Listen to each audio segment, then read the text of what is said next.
E parabéns para você que fez o L achando que o Brasil ia decolar com Lula. A realidade está se impondo. Eu vou repercutir essa matéria do Metrópolis que fala que o setor varejista, entre as empresas gigantes do setor, e aí estamos falando de Carrefour, Magalu, Casas Bahia, entre outros, estão fechando 750 lojas, além de estarem reportando prejuízos multimilionários. Mas não só isso, eu vou encerrar o vídeo de hoje comentando também sobre o Ibovespa, que teve o pior desempenho no primeiro trimestre entre mercados globais. Faz o L quem achou que ia dar certo. Parece que não viveram no Brasil nos 4 últimos mandatos do PT. É claro que aqui eu não vou culpar 100% o Lula. Essa seria desonestidade intelectual. Mas para o que está acontecendo hoje no Brasil, a gente conta com uma colaboração importantíssima desse governo, com aquele empurrãozinho maléfico para dar uma quebradinha na nossa economia. Então, estes são os assuntos do vídeo de hoje e se vocês já gostaram, deixa aquele like para aumentar o engajamento dentro das plataformas, compartilhem nas suas redes sociais, compartilhem também nos seus grupos de WhatsApp para a gente sair da bolha.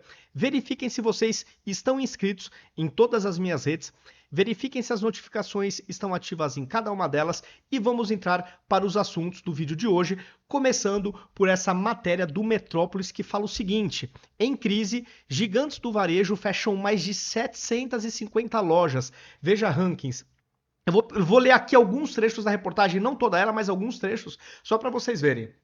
O Dia, que é um grupo espanhol, lidera com folga a lista das empresas do varejo que anunciaram grandes fechamentos de lojas no país. Na semana passada, a rede informou que encerrará a atividade de 343 supermercados e 3 centros de distribuição no Brasil. O número equivale ao dobro dos 159 pontos de venda fechados pela Americanas, que vive uma crise profunda desde janeiro de 2023. Além das duas empresas, outros gigantes do varejo nacional também promoveram ou informaram que vão promover uma forte redução de suas estruturas físicas. A lista inclui, por exemplo, o Carrefour, fechando 123 estabelecimentos, a Lojas Marisa, fechando 91 e a Casas Bahia, 38, até o terceiro trimestre de 2023.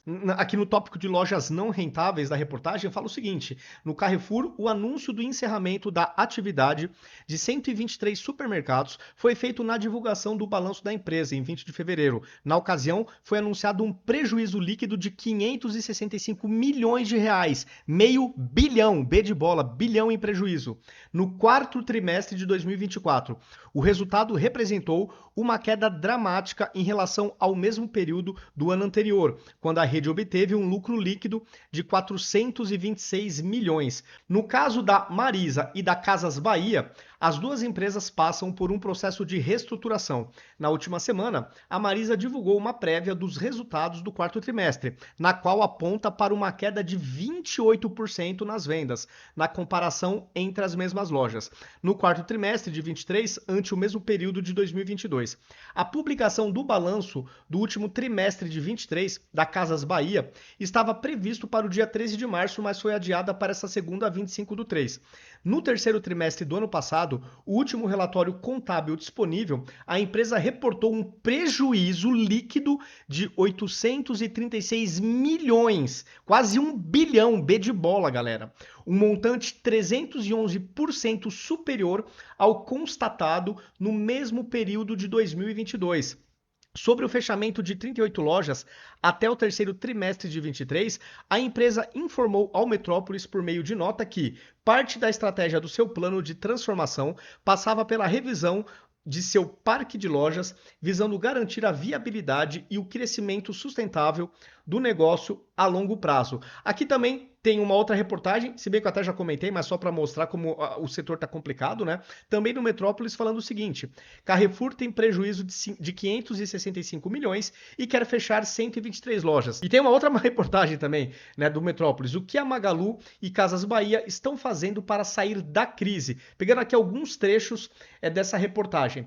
Os últimos balanços divulgados pela Magazine Luiza e Casas Bahia mostraram que ainda não foi desta vez, no terceiro trimestre deste ano, que as duas gigantes do varejo nacional superaram os seus problemas. Aqui tá falando terceiro trimestre, porque essa matéria é do finalzinho do ano passado, tá? De novembro de 2023. Com relação às Casas Bahia, para tentar reverter o prejuízo, eles falam o seguinte, ó, é foco no crediário. Para a Casas Bahia, a estratégia para dar volta por cima do prejuízo recorrente está detalhada no plano de reestruturação da empresa, divulgado em agosto. Ele prevê a redução de estoques, o fechamento de 50 a 100 das quase 1.000 lojas instaladas em todo o país e a demissão de 6.000 funcionários. A varejista emprega hoje cerca de 40 mil pessoas. Então estamos falando aí de mais de 10%, vai, os 13% aí por volta, né, de demissão. Então, aqui só para dar um resumão, né, galera? O setor está enfrentando dificuldades. É claro, de novo, seria muito desonesto falar que é só culpa do governo Lula, mas aqui tem sim influência do governo. Quando ele não para de subir impostos, quando ele não para de gastar, desfavorecendo assim queda mais acentuada dos juros, né? O Lula bate no Banco Central, mas até que o Banco Central tem feito seu papel. Quem não tem permitido uma queda ainda mais profunda dos juros no Brasil, da taxa de juros, é justamente o governo federal, que não para de se endividar, vive quebrando recordes de dívidas e também não para de aumentar impostos. Está sufocando a sociedade brasileira. Então não dá para falar que o governo Lula não tem responsabilidade sobre o que está acontecendo no setor do varejo, que já vem sofrendo há algum tempo, mas vem piorando a sua crise. E aí que eu digo que nesses aspectos que eu citei, tem sim a mãozinha do governo Lula. E para piorar, galera, aí sim, aqui tem mais ainda a mão do governo federal, do governo petista. O Ibovespa tem o pior desempenho no primeiro trimestre entre mercados globais. Então aqui já não dá mais para falar não, o governo não tem responsabilidade. Tem e muita. Vamos entrar aqui na reportagem só para vocês verem. O Ibovespa, o principal índice da B3, teve o pior desempenho no primeiro trimestre de 2024 entre os principais mercados globais. Fechou março deste ano a 128 mil pontos, com queda de 4,53% no acumulado do ano. Os dados são da Elos Aita Consultoria, em parceria com a plataforma Invest.